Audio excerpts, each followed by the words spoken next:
Hail all. Welcome back. I've been away for a month. I have been doing many, many, many things. I just got back last night from a Renaissance fair type thing, and it was incredible. It was amazing. I've just been doing so much. I'm sorry that I've been away. I'll get more into it afterwards, but for right now, I would love to go ahead and start. We're going to read chapter 16 today, The Bulgar Burner. And for it, I have a horn of wine. Additionally, today is September the 25th, the day of historical significance, the Battle of Stamford Bridge, which, if you know where I'm going with this story, then you know, and if not, I'm not going to spoil too much for you, but I want to get more into it afterwards. So for now, SKOL. Chapter 16, The Bulgar Burner.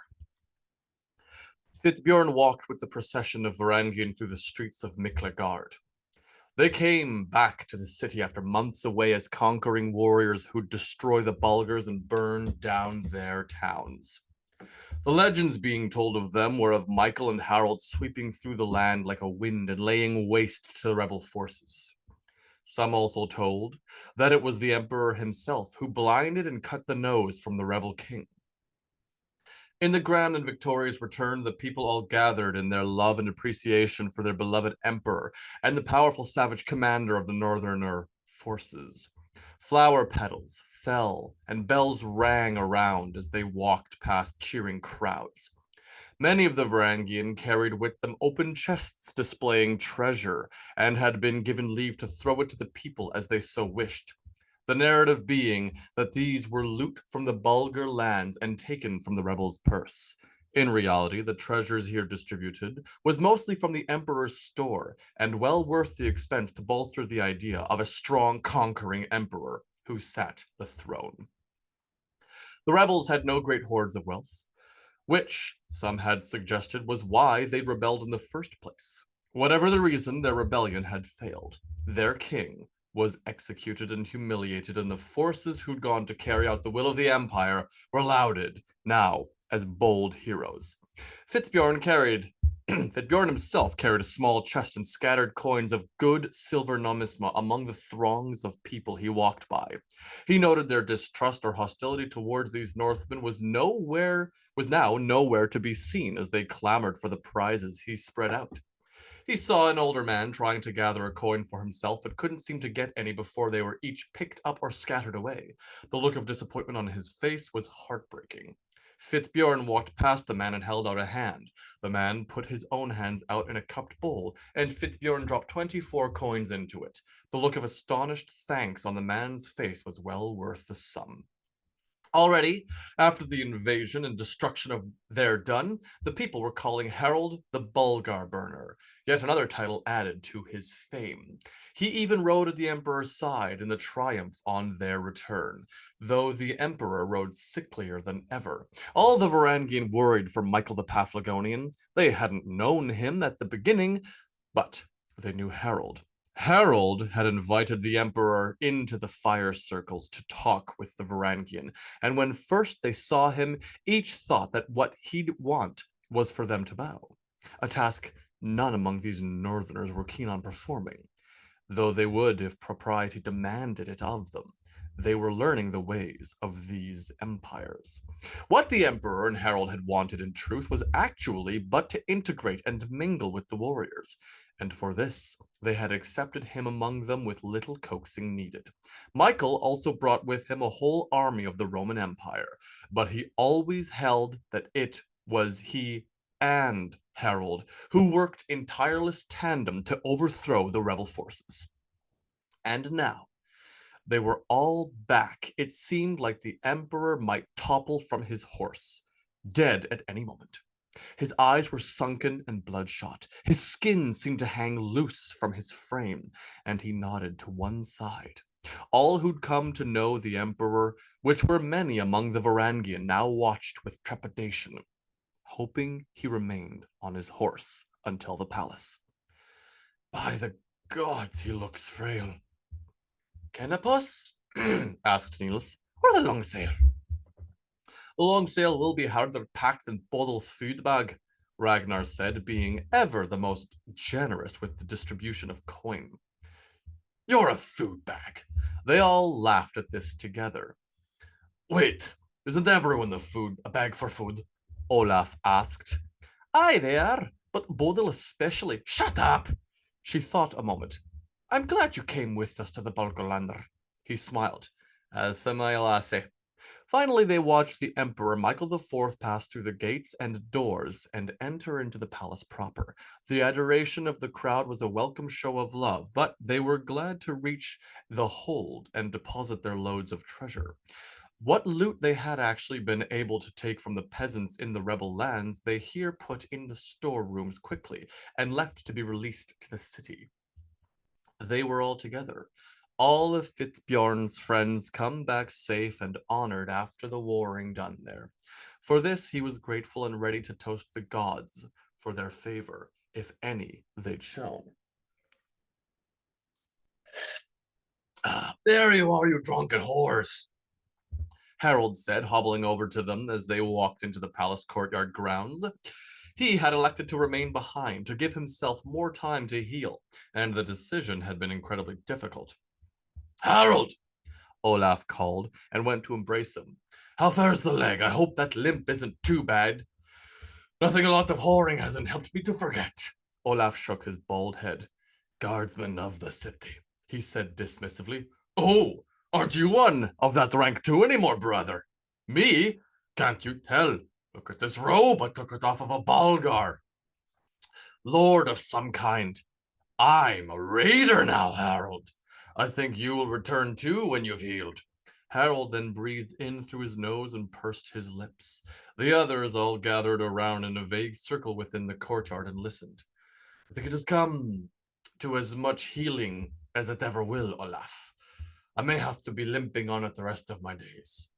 What? Come and let's go get a drink in us all. Olaf put an arm around under Harold and walked him. Canopus, then, Niels said. It's nearer anyway. I want mead, Hafvald said. So do I, lover. But Niels is right. On this night the long sail will be stuffed with crew, and we would never have a place to sit. When they were all sat together and had wine to sate their long thirst of the hard road, they finally managed to relax. The mood in Canopus Tavern was exceptionally festive. A victorious army returned, safe to spend their wealth, always celebrated like the gods. Fitbjorn sat with Niels, Olaf, and Harold at one table, while Bodil, Hafald, Inga, and Ragnar sat together at another table, and they had dragged over to join with them. The rearrangement of tables was done always in Canopus, and all felt themselves welcome to do so as they wished. Why does it always take so long? Bodil said after a long drink. The road, I mean. I much prefer sailing. Having the sea winds whipping at you, the endless water under you, that's real travel. Sailing, Varangian, Harold said, shaking his head. So one-sided. Now, Harold, what was this about your healing being done? Olaf asked. You don't think you'll continue to improve? You just need more rest. I have taken rest, he responded. I have come as far as the world will allow for. The only time I'll have this back to where it was is when I walk unimpeded in the fields at heaven. Come on, Harold, there's no use feeling sorry for yourself, Niels said. Sorry! I am nothing sorry for it. This is who I am not. I have a limp. Still a better fighter than many here.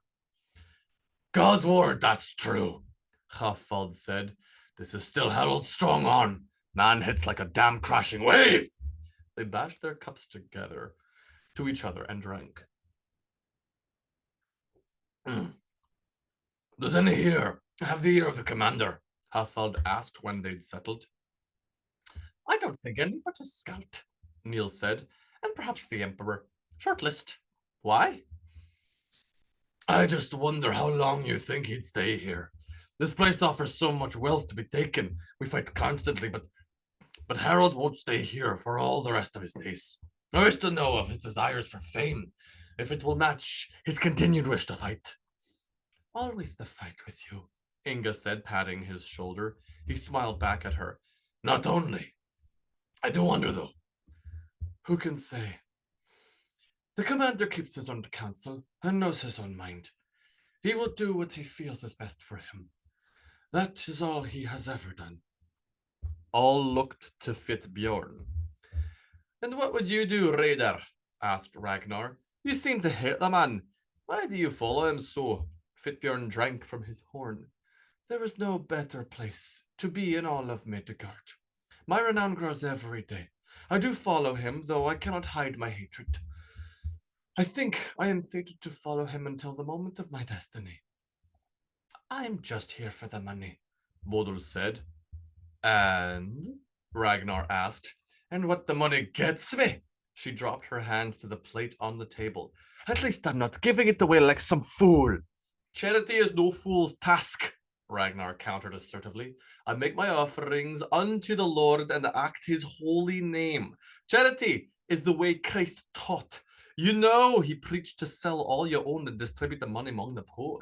He smiled to himself and then crossed himself. I don't think a thing shall change, Olaf said. Everyone turned to him. Their king is about to die. We'll get a new one. But I do not foresee us having to change anything about this life. I would say that the wheel keeps turning. Nothing changes. Think you not that the Emperor's relationship with Harold has made much of what we have established here? Harold is the Varangian Guard right now. No, it isn't. No, it is not, Fitbjorn said. The Varangian Guard is the Varangian Guard. Oof, Harold said. And what will the guard be if this other Michael takes the crown? You know he is but a boy, and has not the same fervor as his uncle, Niels said. Stop, Harold said. I have no patience for politics. Come on, tell me a story of your adventure. I want to hear of your finest victory, O burners of these Bulgars. They all regarded him, and Niels exhaled, deciding it better not to speak of such things now. Well then, White Bear, you have been talking much around the fires. Your story continues to better.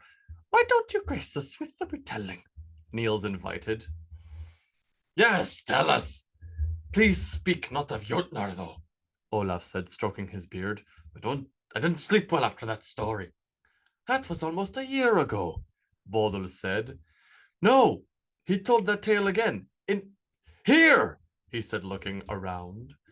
Right, no Jotnar. Just the story of a battle in the early morning on the shore of a wide, cold river.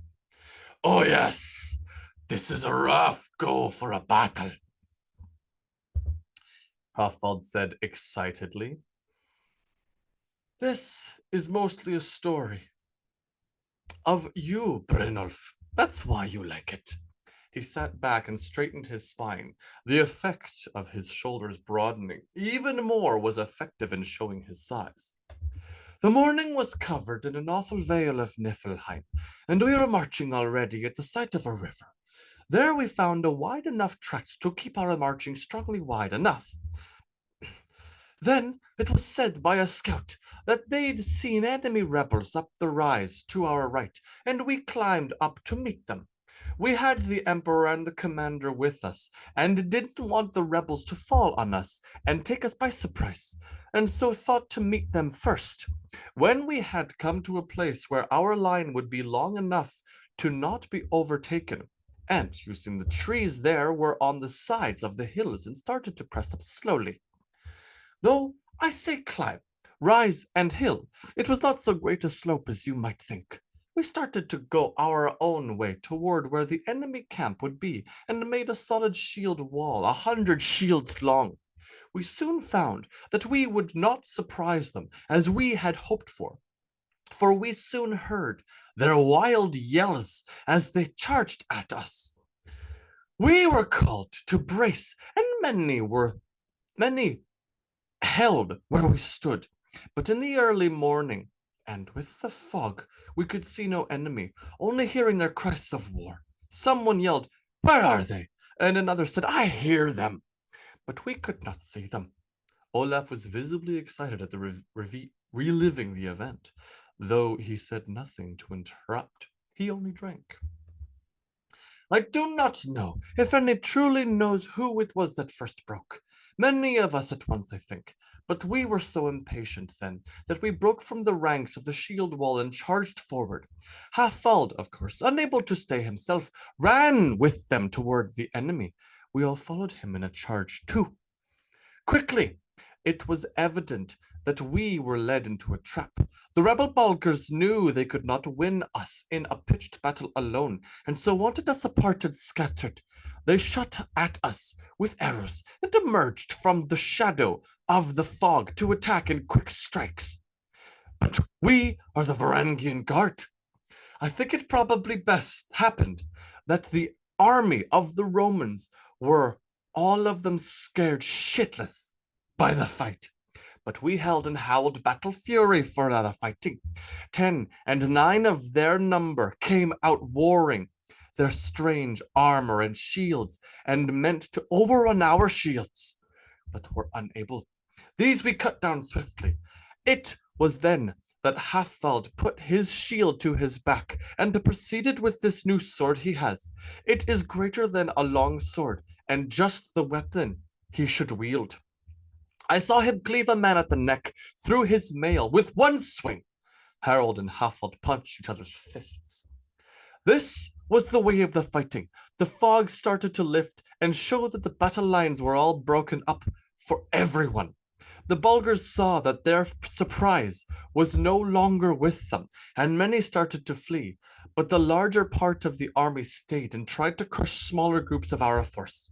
It was Inga and Niels who started to gather other Varangian and bring them together in a shield wall to stand against this force. Inga gathering for the right flank and Niels for the left. Though we had many shields long, we were still only one deep, and they tried to push at us to break the wall again. But it was Halfald, Bodil, Ragnar, Olaf, and me at the center of our line, he said, speaking louder and starting to stand. We are the Varangian, and we do not break. We did not break. We took their weight with grunts and the power of our own, as Halfald struck with his greatsword. Oh! Halfald said, broadening some more at the words. We do not break! He lifted his cup, and all joined. We do not break! Came a voice from another table. SKOL! Said another, and the Varangian all drank together, pouring out sips for whatever gods they felt like, which were apparently many. Excuse me. Fitbjorn looked over and saw that many were listening to him now. I remember seeing Dorfind there too, hacking with his axe and lifting well his shield to hold the wall. There too did I see Halfdan, who flung around him with wild fury and slew many Bulgars. SKOL! SKOL! Many shouted in return. The Bulgars pushed us like raving horses, their furious swipes at our heads, more sure each time.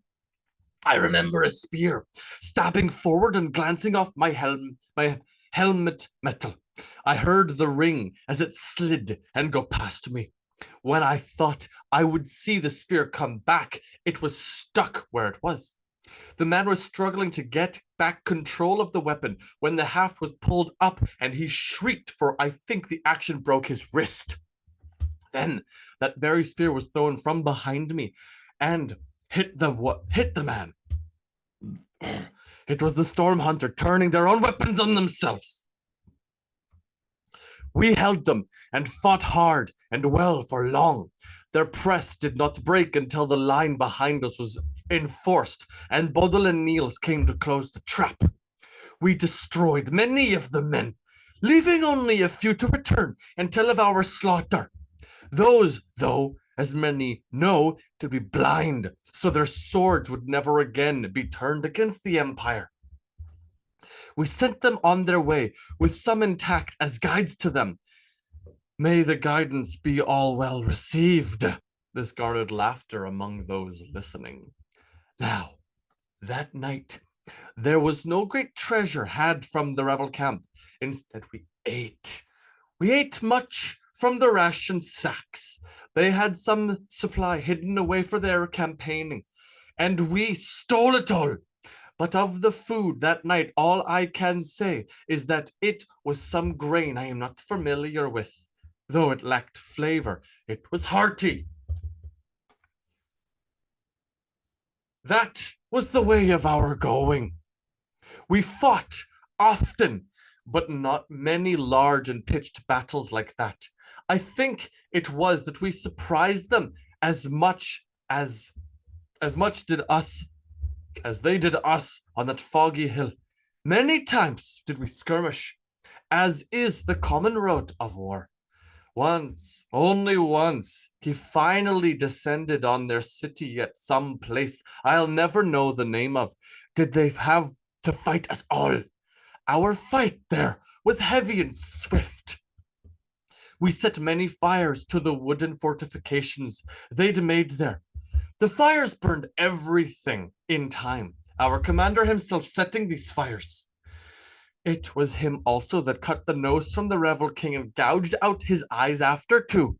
Ruthless and swift was the wrath of the Bulgar burner. That night, in fact, our camp was made out of the fortification, and any living enemy had to rush to free what wood was possible from the fires, or all would end in cinders. SKOL! Hear, hear! There was some smattering and clang of cups on tables and cheers and salutes.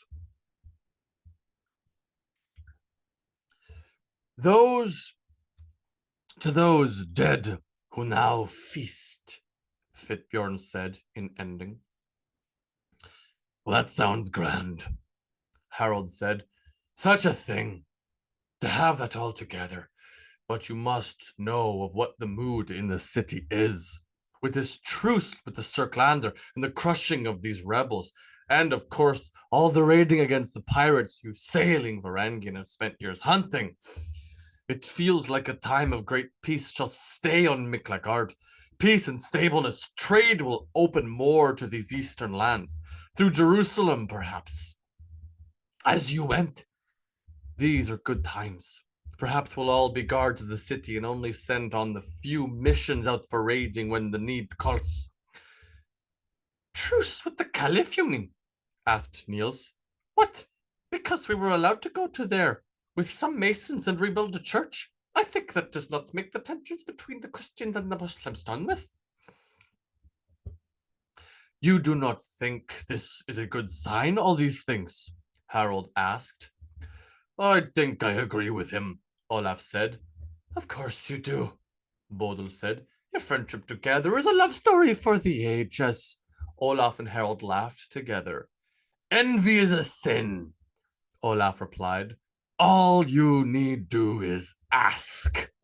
Shut up, the others laughed. But I mean it. We all have cut out hard victory against many foe. Now is the time to grow fat. Winter shall soon be upon us. This may be the last of the work the Varangian have in the city. We might have to make for the north. He looked around. You spoke of it some, but you know, Harold will go to claim a part of the kingdom of the Ruslands for himself. Do you not think? But can I pretend to know the mind of the man? Ragnar said, stroking his long red beard. But I do know that what it is to feel that there is a great change moving through your lands. My home has now undergone much change, and I think I would be gay. I think I would like gay much to be there. Lucky you bastards, I chose to stay and protect your sorry arses. To this, the others laughed again. Bodil patted him on the shoulder. Maybe our gods are showing us favor with your kept presence, she said. Or mind giving me the opportunity to turn you heathen dogs?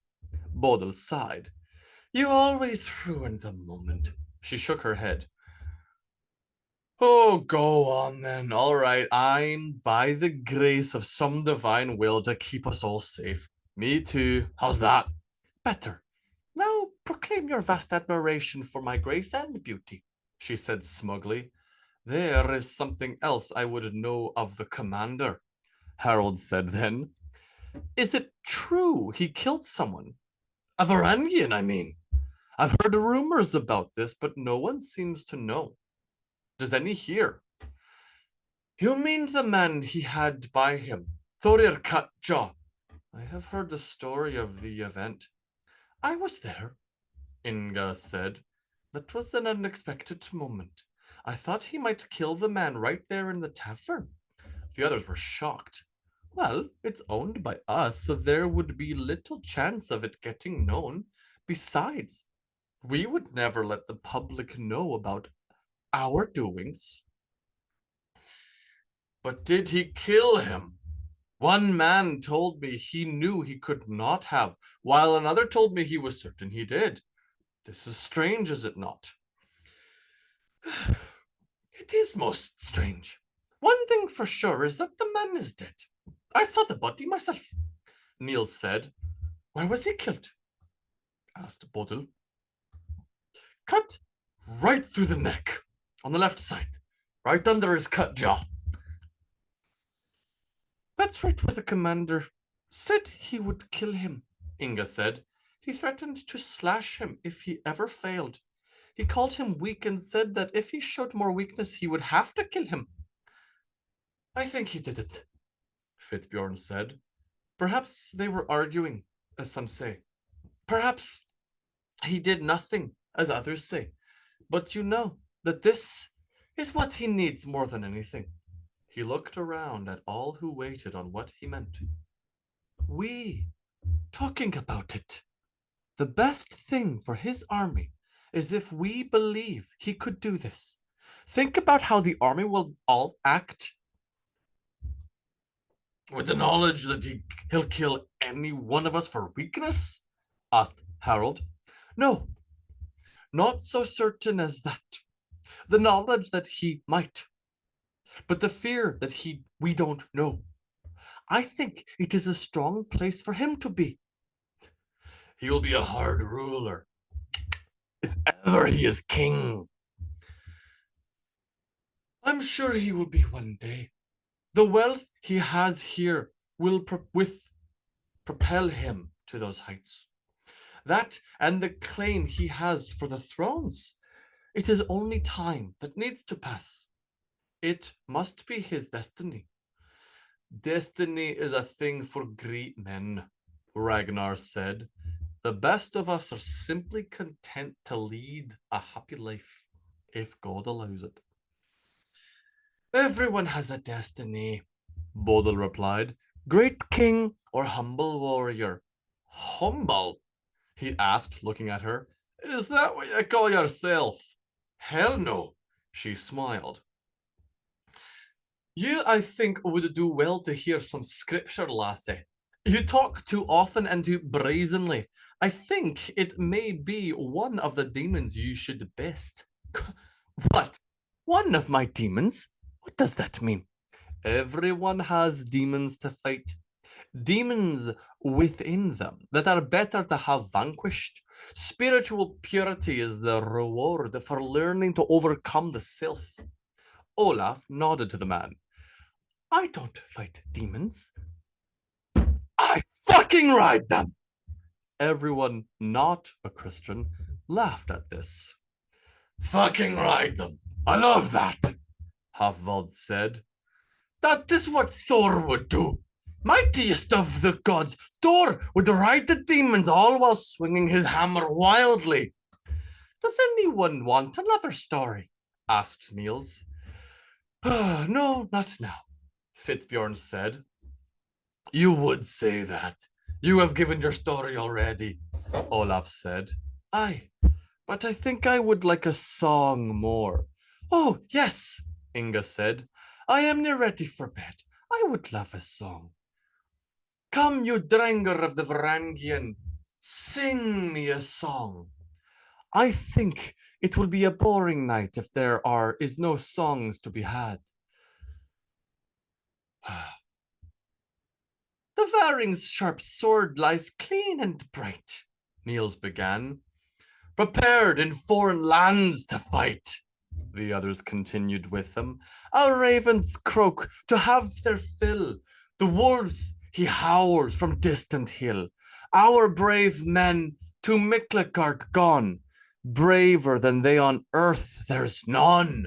His sharp sword will carve many feast to wolf and raven in the east. All within the tavern had joined in by the end, the whole of Kennepus singing together a song that was made for the commander Harold, but was revised just for them to be about the Varangian themselves. They sang through it again and raised many horns and beers and wine to their own noble deeds and doings. The laughter and singing continued into the night. They told more stories of their time in Bulgarlander and of the adventures sailing through the Mediterranean. Many shared and reveled together as they knew best. Some knew that there would be little raiding in the months to come, and they privately readied for it. Whatever else would come, they knew somehow their time was limited. The emperor was ailing, and without a war to fight an army within the city was destruction that but awaited the happening. Though there were some small excursions and raids that went on in the seas and areas throughout the region, the bulk of the Varangians stayed in the city and drank or squandered their monies. The best of the fights they had in all this time were the brawls that seemed inevitably to erupt between the Northmen and the locals. And more often than not was it begun by the Varangian. They raided and fought, but then when there was no enemy to go and fight, they fought where they were. All the while, the rumors surrounding the decline of the emperor grew ever more dire. Harold was said often to visit Michael the Fourth's bedchamber and hold counsel with him, though many suspected this was not for advice on the affairs of the empire, but rather for the sharing of story. Emperor Michael the Fourth was not yet 30 then, and he and Harold would speak of the glory they attained together, and Harold would tell of his own adventures. In their time in the Bulgarlander, they had become closer friends than they'd been before. Some wondered if Harold would make an attempt at becoming the heir, but these thoughts were fanciful and quickly dismissible. By all reports, it seemed that Harold, at the end of the man's days, was simply consoling a friend and helping reach his death in peace.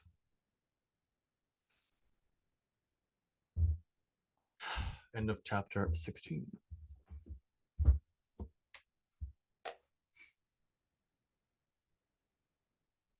And blessed September the 25th to you, the day of the Viking of Stamford Bridge. My favorite story from history. Favorite so much that here I've written this book for it because I loved it. I love it all. It's a fascinating tale. Oh, but yeah, I have been away for a month because I have been working a lot. I have been traveling. I have been going to Renaissance fairs and dressing up and partaking in the wonderful glories of life. And I hope that all of you have too. Any who may be here listening to me, standing, watching me on a phone, sitting or running on their and listening on their headphones. Who cares? I hope this day finds you well as it has done me. I've also, in this time, kind of been catching up with Vikings Valhalla, the TV show. And season 3 is actually particularly interesting because despite the ahistorical nonsense that keeps going on and has me putting my hand over my face in frustration and bafflement at what the flip? Those two people weren't friends and never existed with each other. Leif Erikson died when Harald Sigurdsson was 5 years old. They weren't friends. If anyone is watching that show, it's super strange. However, in season 3, Harald is firmly in the employ of the Empire as a Varangian guard. And you see him on his journey through the city, being welcomed home as a conquering hero when he attained the rank of Sparkandidatos, I believe is the pronunciation. And that is actually something that I wrote about in this very book, as you probably remember. And to see that portrayed on screen, that was pretty cool. The whole story of season 3, like the whole what happens with Harold, it gets so far off the rails. And this is one of my big disappointments with a lot of historical dramas. Like, the actual events were so much more interesting, so much more dramatic and cinematographic than what is portrayed on screen. It's just baffling. Like, look at what happened in history, because everyone knows, and then put that on screen. We would love that.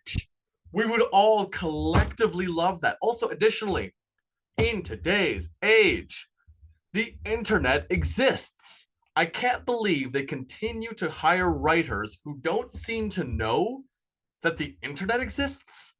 Like, because we're going to make reaction videos talking about how bad their history is.